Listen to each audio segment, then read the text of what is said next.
Camping trips are supposed to be fun, but for Alex and his friends, their weekend adventure turned into a nightmare.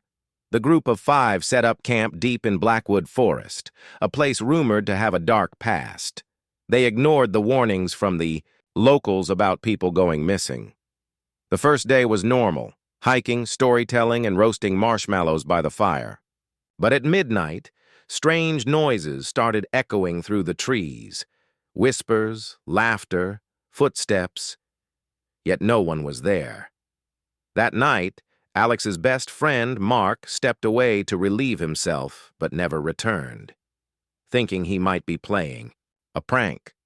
The group searched for him, but only found his flashlight lying on the ground, still on. The air felt colder, and an uneasy feeling crept over them.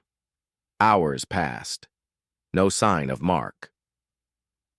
The next morning, they found Mark sitting by the campfire, staring blankly.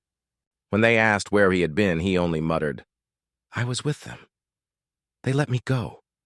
His hands were covered in dirt, and he wouldn't say another word. Later that night, Alex woke up to see Mark standing outside the tent, whispering to the darkness. When Alex pulled him back inside, he realized Mark's eyes weren't his anymore. Pitch black, soulless. They packed up and left at dawn, but Mark was never the same again. Sarah and her boyfriend Jake wanted a peaceful getaway. They picked a remote forest spot, far from civilization, to enjoy nature. Everything seemed perfect, until the first night. As they sat by the fire, Sarah noticed something moving in the trees. At first she thought it was an animal, but then she saw it. An impossibly tall figure with glowing eyes standing just beyond the firelight. She nudged Jake, but by the time he looked, it was gone. Shrugging it off as paranoia, they went to sleep. But at 3 a.m., Sarah awoke to heavy breathing right outside their tent. Jake unzipped the tent slowly and shined his flashlight outside. Nothing was there. But something had drawn strange symbols in the dirt around their tent. The next morning, they found claw marks on the trees, almost like someone or something was marking its territory. Deciding to cut their trip short, they started packing, only to realize their car keys were missing. Then they saw it again. The shadow was standing just a few feet away, motionless, watching. Panic set in as they sprinted to their car, frantically searching for the keys. Just when all hope seemed lost, Jake found them on the roof of the car. How did they get there? As they sped away, Sarah looked in the rearview mirror.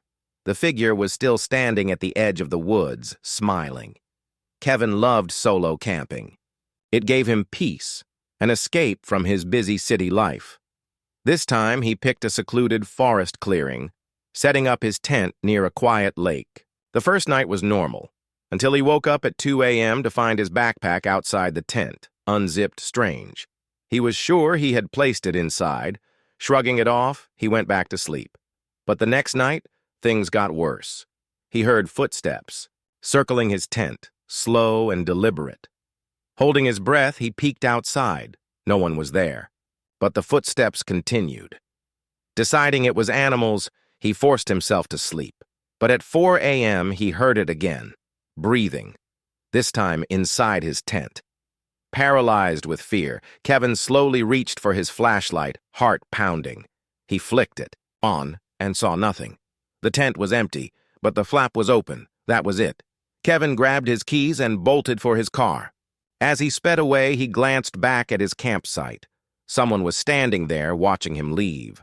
Days later, he found out that the area he had camped in had a dark history.